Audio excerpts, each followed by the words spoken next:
काम करता है उसको। आप ये अपने नोट पैड्स वगैरह निकाल लीजिए।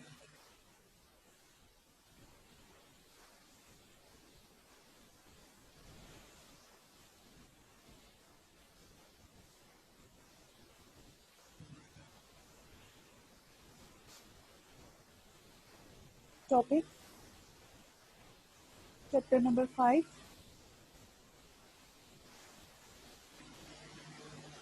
Sets and functions. सब topic exercise number 5.3 the last question and exercise number 5.5 is chapter the last exercise. Okay, question number 4 exercise number 5.3 का है। आप अपनी बुक्स पे भी देख लीजिए, मैं इसकी जो सोल्यूशन करवाऊंगी आप स्टेटमेंट में से देख लेना। और सोल्यूशन है क्या हमारे पास, वेन डायग्राम से शो करना है। मैं स्टेटमेंट एक दफ़ा रीड कर लेती हूँ। इफ़ आपके पास यूनिवर्सल सेट गिवन है u is equals to 1 to 10 and a is equals to 1 3 5 7 and 9, odd numbers given है, और b आपके पास 2 3 4 5 एंड 8 इवन नंबर्स गिवन है। आपसे ये कह रहे हैं कि ये सॉल्व करें by using following question by Venn diagrams, यानी ये जितने भी पार्ट्स हैं वो आपने सॉल्व करने हैं वेन डायग्राम्स के पॉइंट ऑफ व्यू से। ठीक है, कुछ पार्ट्स मैं इसमें से करवाऊंगी, लाइक इसमें से 6 पार्ट्स हैं तो 3 पार्ट्स मैं करवा देती हूँ, 3 पार्ट्स आपने करने हैं। फिर आइडिया हो जाएगा कि आपको वेन डायग्राम्स बनानी आ गई हैं या नहीं आई। First part, fourth part and last part, ये 3 पार्ट्स में करवा रही हूँ, और रिमेनिंग जो पार्ट्स हैं second, third and fifth one, ये आपने करने हैं। पार्ट नंबर 1 में आपके पास है, आपने वेन डायग्राम से शो करना है a minus B is equals to a intersection b complement. ठीक है, अब आपके जो जितने भी कंसेप्ट्स हैं उनको यूज़ करके हम इनको शो करेंगे। अच्छा, मैं यहाँ पे सेट्स जो है ना वो यहाँ साइड पे लिख देती हूँ, ये जस्ट ऐसी रफ के लिए, ताकि आपको जब मैं समझा रही हूँ तो आपके सामने सेट्स मौजूद हों। तो यूनिवर्सल सेट 1 से लेके 10 तक है, ऐसे चीज़ लिखने की आपको ज़रूरत नहीं है। आप सॉरी, इसका नाम इन्होंने ए रखा हुआ है। सेट ए ऑड नंबर्स हैं 1 3 5 7 एंड 9, और सेट बी जो है वो आपके पास इवन नंबर्स हैं, दैट आर 2 3 सॉरी, अच्छा इवन नंबर्स नहीं, इसमें 3 भी एक नंबर दिया हुआ है, तो दैट इज मिक्स अप। 3 भी है 5 भी है, 3 5, जस्ट मुझे फर्स्ट लुक में ऐसा लगा था जैसे इवन नंबर्स। ओके, ये set A, set B and universal set आपके पास गिवन है। अब हम इनको यूज़ करके सबसे पहले आप इस क्वेश्चन में देखें तो लेफ्ट हैंड साइड आपके पास है a माइनस बी। ठीक है, जब हम वेन डायग्राम्स ड्रॉ करते हैं ना, यहाँ मैं लिख लेती हूँ कि आप वेन डायग्राम्स लिख चुके हैं। सबसे पहले आप पता क्या करते हैं, यूनिवर्सल सेट के लिए उसका बॉक्स ड्रॉ कर लेते हैं।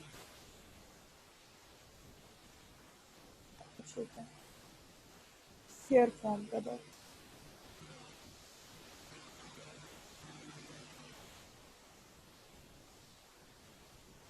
ओके, ये आपके पास जो है दैट शोज यूनिवर्सल सेट। अब जो सेट ए और स्टूडेंट सेट बी गिवन होता है उनको कैसे ड्रॉ करते हैं। हमारे पास सेट ए और बी को पहले हम नोट करते हैं कि वेदर ये दोनों सेट्स जो हैं वो डिस्जॉइंट सेट्स हैं या आपके पास इनमें कोई कॉमन पॉइंट आ रहा है। डिस्जॉइंट सेट्स वो होते हैं जिनमें कोई भी कॉमन पॉइंट ना आए, लेकिन आपने खुद जब ऑब्जर्व किया क्वेश्चन राइट डाउन करते हुए तो यहाँ 2 कॉमन पॉइंट्स आ रहे हैं सेट ए के जो सेट बी में मौजूद है, दैट इज 3 एंड 5। तो ये आपके पास डिस्जॉइंट सेट नहीं है बल्कि इसमें कॉमन वैल्यूज मौजूद हैं। और जो डिस्जॉइंट सेट्स होते हैं, लाइक मैं इधर एग्जांपल के तौर पे लिख लेती हूँ, एक ए सेट है आपके पास 1 3 और दूसरा सेट बी है दैट इज 4 एंड 6। तो ये इसमें कोई कॉमन पॉइंट नहीं है, तो ये डिस्जॉइंट सेट है।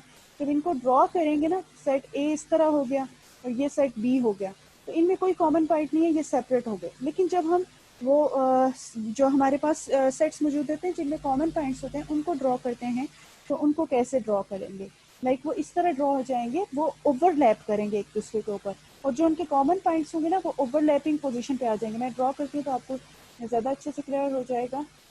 लाइक ये सेट ए है और ये इसका मैं इसके ऊपर सेट बी बना रही हूँ, तो ये इसके ओवरलैपिंग आ जाएगी। ठीक है, ये ओवरलैपिंग पोजीशन है इसकी, set A and this is set B. तो ये जो पोर्शन आपको नजर आ रहा है ना यहाँ पे, ये कॉमन पोर्शन है। जो इनमें सेट ए और सेट बी में आपके पास पॉइंट कॉमन होंगे तो वो आप इस पोजीशन में राइट डाउन करोगे। अब मैं इनकी वैल्यूज राइट डाउन कर रही हूँ। आप देखते जो सेट ए की क्या थी, 1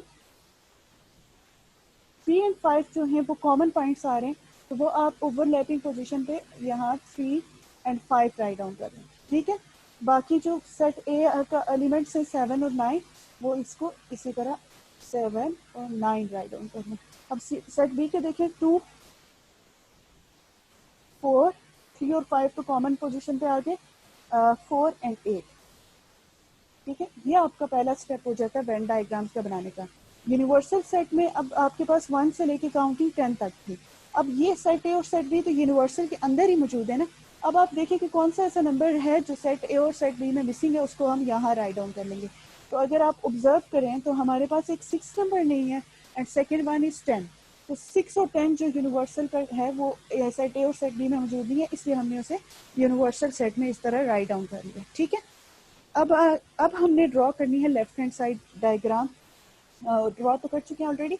इसको शेड करना है कि a माइनस बी का क्या आंसर आता है। अगर आप माइंड में खुद माइनस करें तो सेट ए में से सेट बी को माइनस करें, सेट ए में से सेट बी को माइनस करें, तो आप देखिए कौन सी वैल्यूज बच जाएंगी। अगर सेट ए की सेट बी में से माइनस करेंगे तो कॉमन पॉइंट इनमें 3 और 5 है। ये माइंड आपकी कैलकुलेशन करेगा। 3 और 5 कैंसिल हो गया तो कौन कौन से नंबर्स आपके पास रह गए, 1 7 एंड 9। ये 3 नंबर्स जो हैं वो आपके पास a माइनस बी का आंसर आ जाता है। तो यहाँ पे आप a माइनस बी 1 7 9 कौन सा पोर्शन आ रहा है। तो जब आप डायग्राम को ऑब्जर्व करेंगे तो सेट a का जो ये पोर्शन है ये a माइनस बी है, तो इसको आप यूँ इस तरह शेड कर लेंगे। आप डिफरेंट पेंसिल यूज़ कर लें या लाइंस डिफरेंट टाइप की, और यहाँ इसको बता देंगे सिंस जो डायग्राम पर ये पोर्शन है आप नीचे से राइट डाउन कर लीजिए। आप बताएंगे कि मैंने जो ये पोर्शन शेड किया हुआ है वो बेसिकली किस चीज़ को शो कर रहा है, a माइनस बी को। तो ये आपके पास लेफ्ट हैंड साइड डायग्राम का answer. Is it clear to everyone? समझ में आया आपको? मैम रिपीट कर देनी, समझ आ रहा। अच्छा ठीक है, मैम नहीं समझ आया। ठीक है रिपीट कर देती हूँ। सबसे पहले आपके पास जो सेट्स गिवन होते हैं, universal set, set A, set B, set C, जितने भी खैर आपकी क्वेश्चन में आपके बुक में सिर्फ ये गिवन है, यूनिवर्सल सेट, सेट ए और सेट बी। वेन डायग्राम्स में सबसे पहले इन सेट्स को ड्रॉ करते हैं। मैंने आपको बताया था कि there are 2 types of sets. एक होता है डिसजॉइंट सेट्स और एक होते हैं ज्वाइंट सेट्स, जिसमें कुछ ज्वाइंट सेट्स मीन्स उसमें कुछ पॉइंट्स कॉमन आ जाते हैं। लाइक सेट ए और सेट बी में देखें आप, तो इनमें कॉमन पॉइंट्स क्या क्या आ रहे हैं, 3 एंड 5 आ रहे हैं, जो कि सेट ए में भी है सेट बी में भी। तो आपने ऑब्जर्व कर लिया कि ये दोनों सेट्स जो है वो डिस्जॉइंट नहीं है।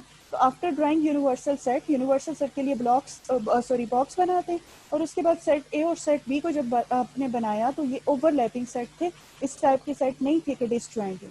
तो ये सबसे पहले आपने ड्रॉ कर लिया। यहाँ तक किसी को कोई कंफ्यूजन यहाँ ये ड्रॉ करने में? मैम डिसजॉइंट कौन से होते हैं, दफा प्लीज?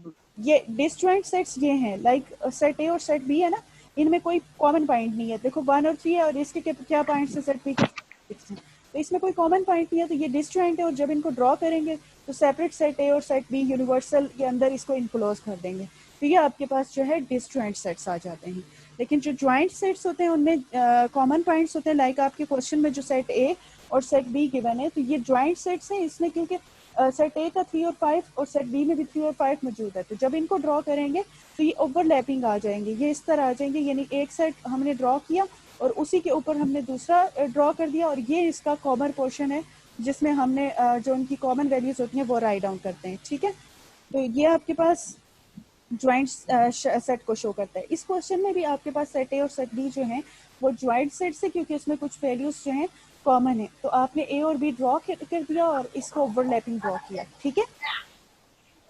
तो हाँ मरियम, निशा ठीक है मैम। जी मैम समझ आ गया मैम। ये ठीक है। क्वेश्चन नंबर 4 था एक्सरसाइज 5.3 का। हाँ सॉरी 4 है, हाँ ठीक है, 5 लिख दिया। 5.3 का मैं 5.5 पे ढूंढ रही थी। हाँ ये 5.3 है, वो लग रहा है 5.3 एंड 5.5 भी करेंगे ना आज। तो ये रिफ्लेक्शन आ रहा है। अच्छा स्टूडेंट्स, ये अब ए और बी ड्रॉ करने के बाद ओवरलैपिंग कर दी, अब इनके वैल्यूज लिखनी है। अब सेट ए की क्या वैल्यूज है, 1 3 5 7 9। अब 1 जो कॉमन पॉइंट्स थे वो पहले आप कॉमन पोर्शन में लिख लें। 3 और 5 जो है वो कॉमन था, आपने उसे कॉमन पोर्शन में लिख लिया 3 एंड 5। और जो आपके पास बाकी रिमेनिंग वैल्यूज थी ए की 1 7 9, वो इसके पोर्शन में राइट डाउन कर ली। और सिमिलरली सेट बी की जो कॉमन वैल्यूज थी वो इस पोर्शन में राइट डाउन कर ली, 2 4 एंड 8। अब जो यूनिवर्सल सेट है वो काउंटिंग 1 से लेकर 10 है। ए और बी तो ऑब्वियसली यूनिवर्सल के अंदर है, और जो रिमेनिंग टर्म्स रह गई हैं वो आप इसमें राइट डाउन कर लें।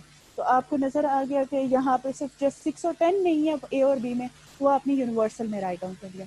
अब समझ मरियम क्लियर हुआ आप लोगों को? रयान मैम ये जो आपने सेट ए और बी यहाँ साइड पर बनाया है, ये कैसे बनाया है? ये वैसे मैंने एग्जाम्पल के तौर पे बनाई, ये कुछ क्वेश्चन का पोर्शन नहीं है। ये मैं जस्ट आपको समझा रही थी कि जो डिस्ट्रेंड सेट्स होते हैं ना वो ओवरलैप नहीं करते, वो सेपरेट सेपरेट होते हैं। ठीक है, ओके मैम। ओके। अब आपने यहाँ पॉइंट्स वैल्यूज कैसे राइट डाउन करते हैं ये समझ में आ गया सबको? Yes ma'am. ठीक है, अब आपकी शेडिंग की जो है नेक्स्ट स्टेप आ जाता है कि हाउ टू शेड। अब देखेंगे कि लेफ्ट हैंड साइड आपके पास क्या ए माइनस बी। अब माइंड आपका सॉल्व करेगा ए में से बी को माइनस कर लें तो क्या होगा, ऑब्वियसली बी की जो सेम वैल्यूज होंगी वो तो माइनस होंगी, और ए की वो टर्म्स बच जाएंगी जो उसमें सेम नहीं थी, जैसे 1 7 और 9 बच जाएगा, क्योंकि 3 और 5 कॉमन था वो तो कैंसिल हो जाएगा।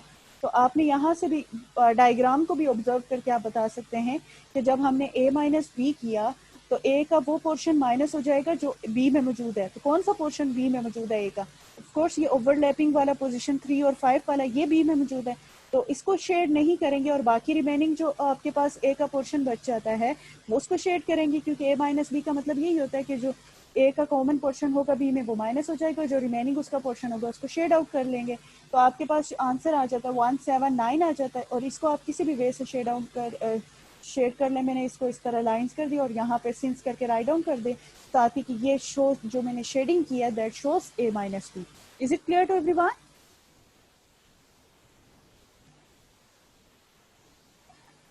समझ में आ गया आप? मैम तो जब हम राइट हैंड का समझ नहीं आया। अच्छा ठीक है, समद आप अपना क्वेश्चन, मैं निशा आपका सॉल्व करती हूँ, समद आप फिर बता दीजिए।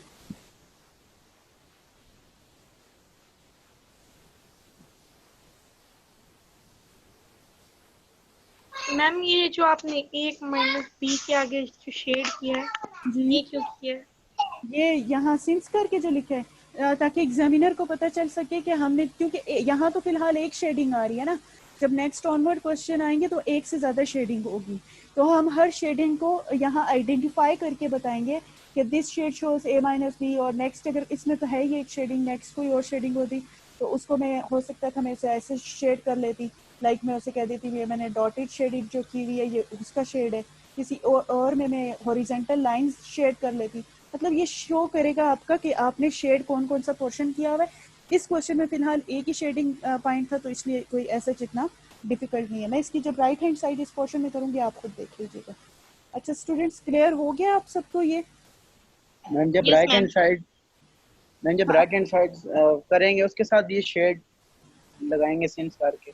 हाँ हाँ, सबका सिंस करके उसका शेड भी लगाएंगे, लाइक मैं अभी करने वाली हूँ, इसे देखें आप। उसमें देखिएगा शायद अगर समझ आप थोड़ा आगे कर रहे हैं साथ साथ तो आपने ऑब्जर्व कर लिया होगा कि उसमें एक से ज्यादा शेडिंग आ रही है। वो आपके पास है क्या, ए इंटरसेक्शन बी कंप्लीमेंट। तो आपको वैसे माइंड क्या कह रहा है, आपने सबसे पहले क्या करना है? अगर मैं इसको सॉल्व कर रही होती, फिलहाल तो हम वेन डायग्राम से कर रहे हैं, लेकिन अगर हम इसको सॉल्व कर रहे होते तो क्या करते पहले? मैम पहले यूनिवर्सल में से बी को माइनस कर। हाँ ऑब्वियसली पहले बी का बी कॉम्प्लीमेंट कंप्लीमेंट। हाँ तो इट्स मीन आपने पहले बी कंप्लीमेंट को शो करना है, फिर उसके बाद मैं वो बिल्कुल सेम प्रोसीजर जो वेन डायग्राम्स का होता है पहला तो वही काम होगा।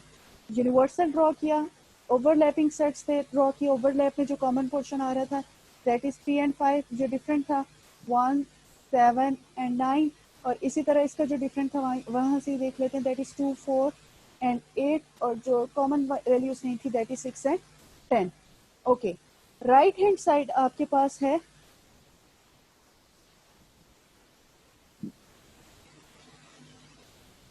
ए इंटरसेक्शन बी कॉम्प्लीमेंट। जैसा कि मरियम ने कहा कि ऑब्वियसली राइट हैंड साइड को देखते साथ ही हमारा माइंड पहले ये रिस्पॉन्ड करेगा कि बी कॉम्प्लीमेंट फाइंड आउट कर लेते हैं, तो बी कॉम्प्लीमेंट है। बी कॉम्प्लीमेंट मतलब यूनिवर्सल से बी को माइनस कर देंगे। अब यूनिवर्सल के अंदर ये पूरा जो सर्कल है बी का, तो ये पूरा यूनिवर्सल के अंदर है, इसको माइनस कर देंगे, इट्स मीन ये तो सब्ट्रैक्ट हो जाएगा, इसको तो शेड नहीं करेंगे। बाकी जितना भी पोर्शन है आपके पास एरिया, ये वो सारा आपने शेड करना है। उसको डिफरेंट शेडिंग से कर लेते हैं, लाइक मैं उसको डॉटेड शेड कर देती हूँ। अगर आप इसमें डिफरेंट, मैं आपको इससे पहली वाली जो ग्रेड 10 थी, ये वाली ग्रेड 10 नहीं, वो इन क्वेश्चन को उन्होंने बड़ा अच्छे डिफरेंट कलर से शेड करके उनके बहुत अच्छे नोट्स बने थे, बहुत इंटरेस्टिंग वे में उन्होंने ये सॉल्व किया था। अब ये देखिए स्टूडेंट्स, मैं इसमें से जो शेड कर रही हूँ, जो आपके पास बी का पूरा सर्कल है उसको शेड नहीं करी। क्यों? क्योंकि मैंने उसको क्या किया है, यू में से बी को माइनस कर दिया, तो ऑब्वियसली बी उसमें से खत्म हो जाएगा, तो हम उसको तो शेड नहीं करेंगे। तो ये आपके पास फर्स्ट आप यूं सिंस करके उसी तरह राइट डाउन कर लेंगे कि ये जो आपके पास ये पोर्शन है रेनबो स्टाइल वाला, ये डॉटेड लाइन वाला, ये शो कर रहा है बी कॉम्प्लीमेंट को। ठीक है, अब बी कॉम्प्लीमेंट आ गया। नेक्स्ट आपने क्या करना है, नेक्स्ट आपने बी कॉम्प्लीमेंट आने के बाद ए इंटरसेक्शन बी कॉम्प्लीमेंट करना है। यानी बी कॉम्प्लीमेंट का जो आंसर आया है उसमें से ए, उसके साथ ए का इंटरसेक्शन लेना है और कॉमन पोर्शन, जाहिर है ए का जब इंटरसेक्शन लेंगे तो वही पोर्शन हम राइट डाउन करेंगे जो उसके साथ कॉमन होगा। तो आप जरा अपनी इन शेडेड एरिया को चेक करें, तो ए में वो कौन सा पोर्शन कॉमन आ रहा है, तो ए का ये हिस्सा ही कॉमन आ रहा है। इवन ये कॉमन जो ओवरलैपिंग पोर्शन है ये तो माइनस हो चुका है। तो आप जब इसको शेड करेंगे तो आपको पता चल जाएगा कि जो A minus B, A intersection B आया है, इसको यूं शो कर लेंगे या आपने हॉरिजॉन्टल लाइन से शो किया। ठीक है, इसको मैं यहाँ बॉक्स बना देती हूँ, नीचे नहीं बन रहा। तो ये आपके पास आ गया ए इंटरसेक्शन बी कॉम्प्लीमेंट का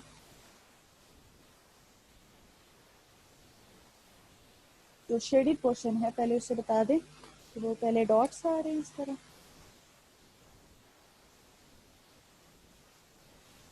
और उसके ऊपर आपने हॉरिजॉन्टल लाइंस लगाएंगे।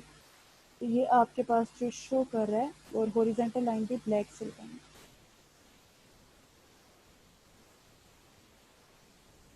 ठीक है, आप अच्छे से ड्रॉ करके इसको कर लीजिए, तो यहाँ पे वैसे भी लिखना भी मुश्किल होता है।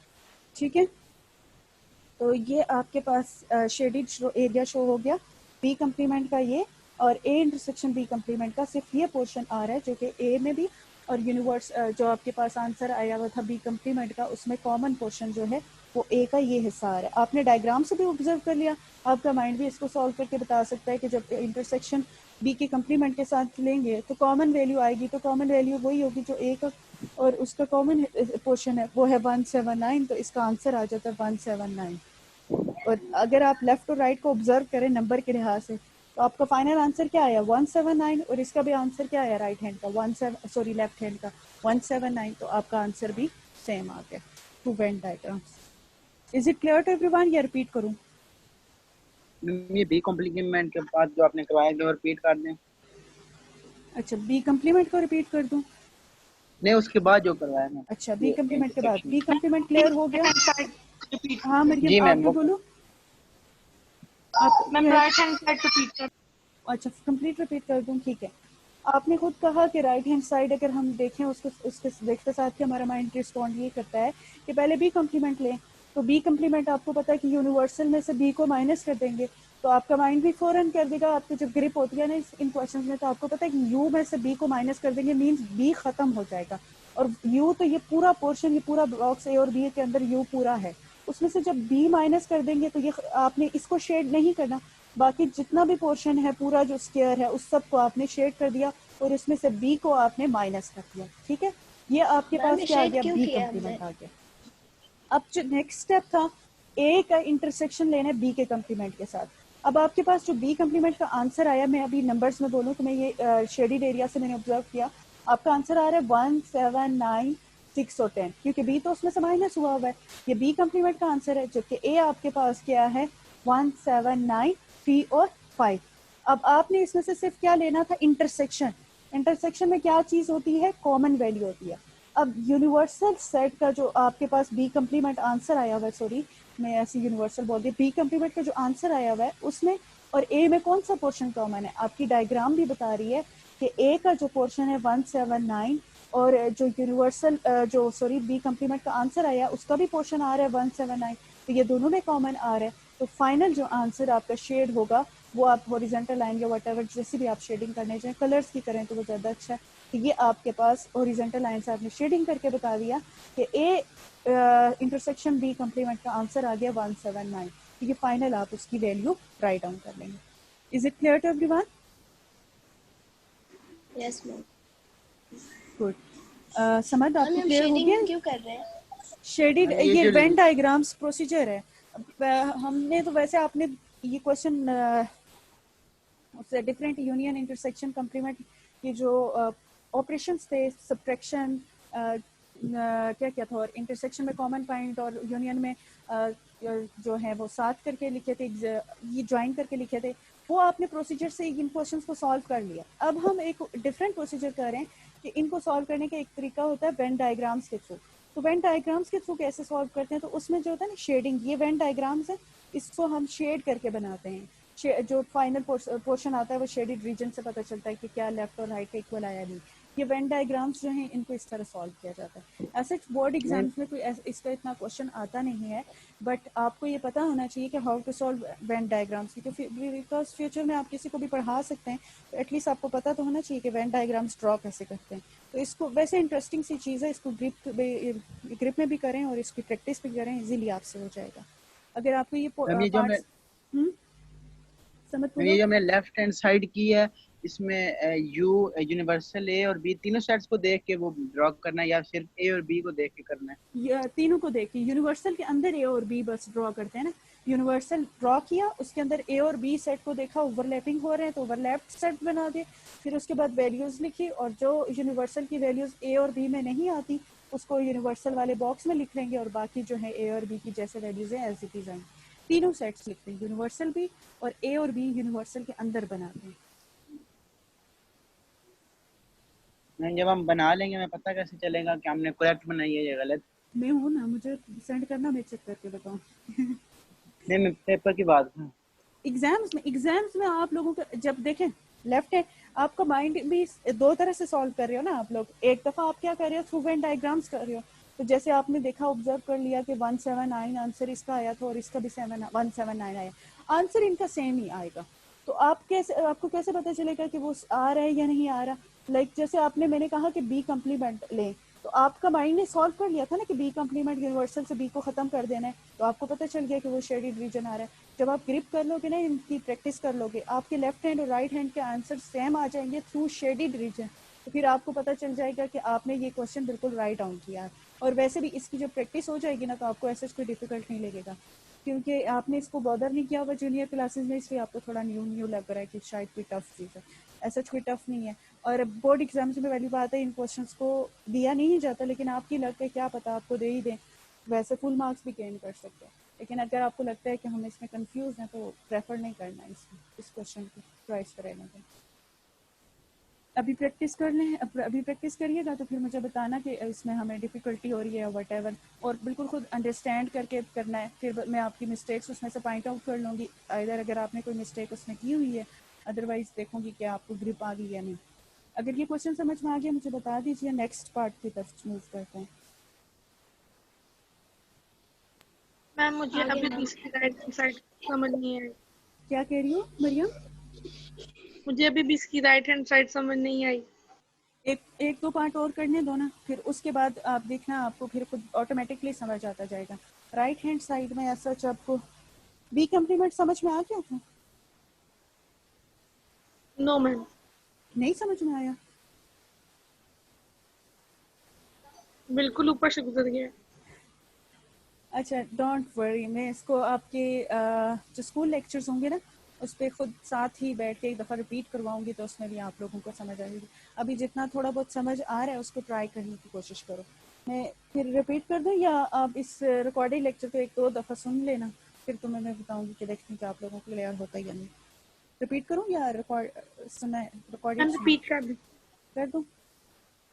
अच्छा ठीक है, बी कम्प्लीमेंट आपको बी कम्प्लीमेंट का पता तो है, यूनिवर्सल से बी को माइनस करना है।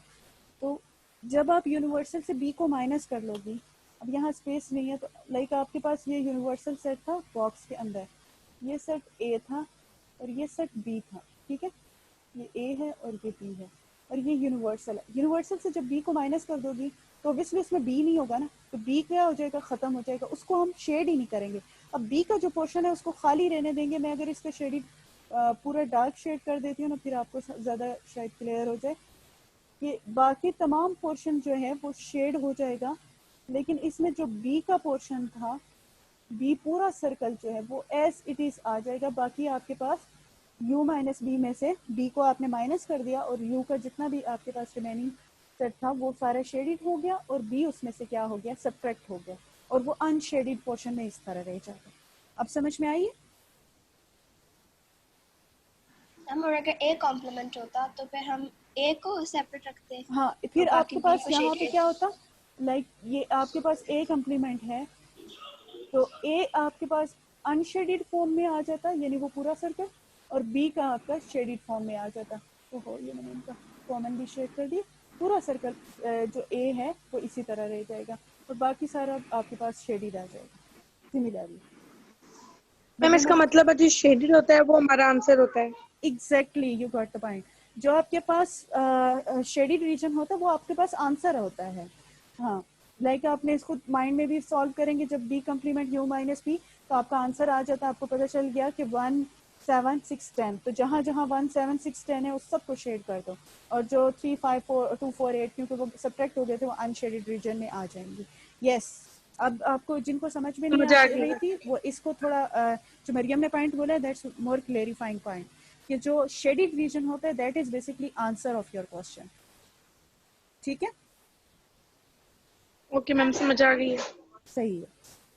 अब मैं एक और पार्ट करवा देती हूँ, हमारे पास 7 मिनट्स हैं, एक पार्ट देखते हैं होता है, अगर लेफ्ट हैंड साइड और राइट हो जाती है तो फिर करते हैं, अदरवाइज अगर आप लोगों को थोड़ा बहुत वेन डायग्राम्स का आइडिया हो गया तो आप उसको ट्राई करने की कोशिश करेंगे और थ्रू व्हाट्सएप मेरे साथ ये वीकेंड भी आ रहा है, ये मैं क्या नाम है 14 अगस्त भी आ रहा है, तो उसमें जितने भी ऑफ डेज हैं ये वेन डायग्राम्स बनाने की कोशिश करना है और मेरे साथ कांटेक्ट में रहना, मैं आपको उसमें आपको समझाती जाऊंगी। ठीक है, अब नेक्स्ट एक पार्ट कर लेते हैं। नेक्स्ट पार्ट है पार्ट नंबर 4। पता आपकी नेक्स्ट क्लास है, इसके बाद बस इनका 7 मिनट्स रह गए, उसके बाद मैं आपके साथ ग्रेड 9 के साथ ज्वाइन करती हूँ। पार्ट नंबर 4 एटलीस्ट इसकी लेफ्ट हैंड साइड ही हो जाए तो काफ़ी है। मैम कल ऑफ है? कल 14 अगस्त है ना? Yes ma'am. अच्छा, मैं अभी निशा मैंने ऑफिशियल मैसेजेस नहीं पढ़े, मैं ऑफिशियल मैसेजेस रीड आउट करके ना फिर मैं आप लोगों को इन्फॉर्म कर देती हूँ, लेकिन आई थिंक सो ऑफ तो होता है ना। मैं पढ़ के आपको फिर एग्जैक्ट मैसेज कर दूँगी, अभी फिलहाल मुझे नहीं पता।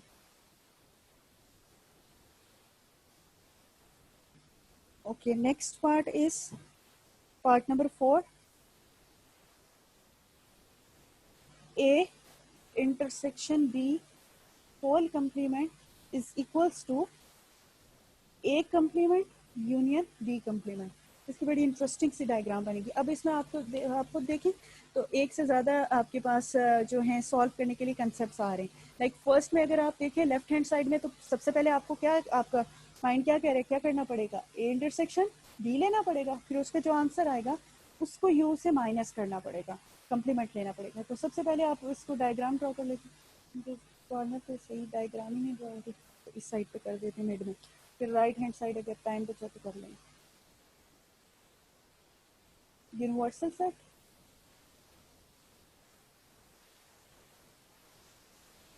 सेट ए, सेट बी, इनके पॉइंट्स राइट डाउन कर लेते हैं।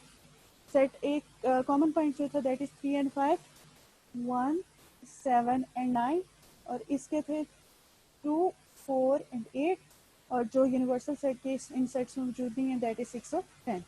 अच्छा स्टूडेंट, सबसे पहले क्या करना है, ए इंटरसेक्शन बी लिखना है। तो आपका माइंड कह रहा है इंटरसेक्शन है तो कॉमन पॉइंट, कॉमन रीजन आपके पास इसका शेड होगा, तो ए इंटरसेक्शन बी में तो ऑब्वियसली ओवरलैपिंग रीजन ही इनका कॉमन है, तो आप यहाँ पे इसको शेड कर लें, लाइक डॉटेड लाइन से ही कर दें और बता दें कि ये आपके पास जो है shaded portion A intersection B का शेडिड पोर्शन आपने डॉटेड लाइन से ऐसे शो किया हुआ है। ठीक है, ये मेरे हाथ से इजीली आप लोगों को सबको समझ में आ चुकी होगी, ऐसे कोई डिफिकल्ट नहीं है। ए इंटरसेक्शन बी लिया तो ए और बी में जो कॉमन पोर्शन है उसको वो आपने शेड करना है, क्योंकि आंसर जो ए और बी का आएगा इंटरसेक्शन का वो 3 और 5 आएगा, और 3 और 5 ये हैं, और जहाँ कॉमन वैल्यू है तो वो आपने शेड कर दिया। Is it clear to everyone? समझ? Yes ma'am. जी मैम। ओके, अब नेक्स्ट आपने क्या करना है, कम्प्लीमेंट लेना है। किसका कम्प्लीमेंट लेना है? ए इंटरसेक्शन बी का।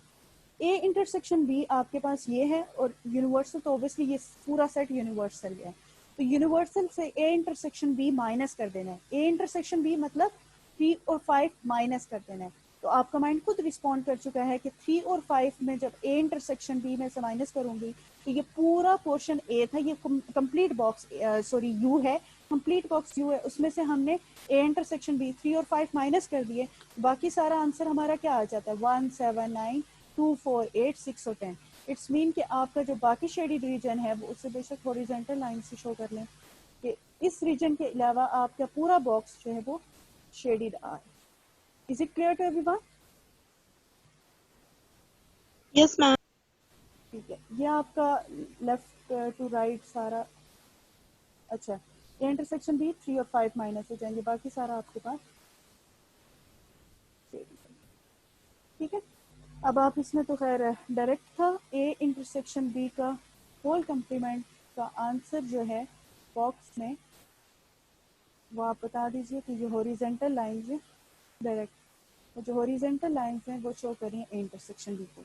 यानी आपका आंसर जो है वो आप वैसे ही माइंड इधर लिखना मत, मैं वैसे बता रही हूँ कि आपका आंसर आ रहा है 1 7 9 और 3 4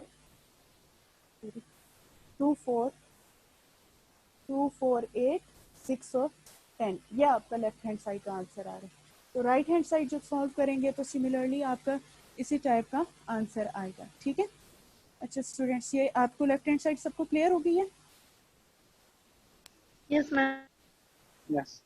okay, next right hand side है। अभी कितने मिनट से? 2 मिनट से राइट हैंड साइड हो सकती है। अगर आप लोगों ने ये नोट डाउन कर लिया तो मैं जल्दी से इरेज करके यहाँ पे राइट हैंड साइड सॉल्व कर देती हूँ। फास्टली नोट डाउन करें। फिर मैंने आपको दो ही पार्ट्स करवाए क्वेश्चन नंबर 4 के, तो रिमेनिंग पार्ट्स आप लोगों ने करने हैं और मेरे साथ डिस्कस करने हैं अगर कोई प्रॉब्लम हुआ तो।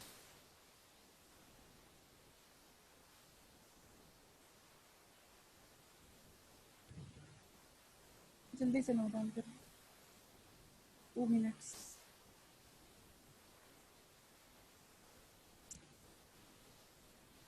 ये मत लिखिए, तो ये जस्ट आपको बताना। नुमान, आपको भी समझ आ रही है? आपका टेक्स्ट नहीं आ रहा। रयान साइलेंट मेंबर बने हुए। गुड नुमान। रयान, आपको समझ में आ रही है या जस्ट सुन रहे हो आज? यस मैम, समझ आ रही। Okay good. नोट डाउन हो गया स्टूडेंट्स? टाइम बहुत कम रह गया, जल्दी से करना है। Yes ma'am. ठीक है, मैं इरेज कर रही हूँ। Yes ma'am. इसके राइट हैंड साइड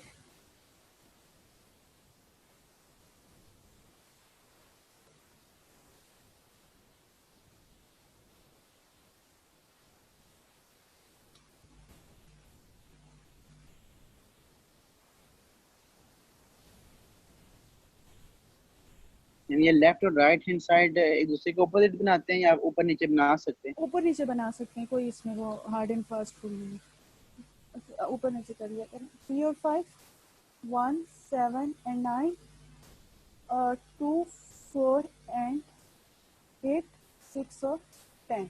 ओके, सबसे पहले ए कम्प्लीमेंट लेना है। ए कम्प्लीमेंट मतलब आपका जो शेडेड रीजन है उसमें ए नहीं होगा, ए माइनस हो जाएगा और यूनिवर्सल का बाकी तमाम आपके पास जो वैल्यू है वो शेडेड हो जाएगी। इसको हम डॉटेड लाइन से शेड कर लेते हैं। अब आपको A complement B complement shade करना आ चुका है। बस आपका जो शेडेड रीजन है उसमें ए सर्कल जो है उसका कोई पार्ट शेड नहीं होना चाहिए। या आप यहाँ साइड पर बनाते जाएंगे ए कम्प्लीमेंट ये शो कर रहा है। नेक्स्ट बी कम्प्लीमेंट है, तो बी कम्प्लीमेंट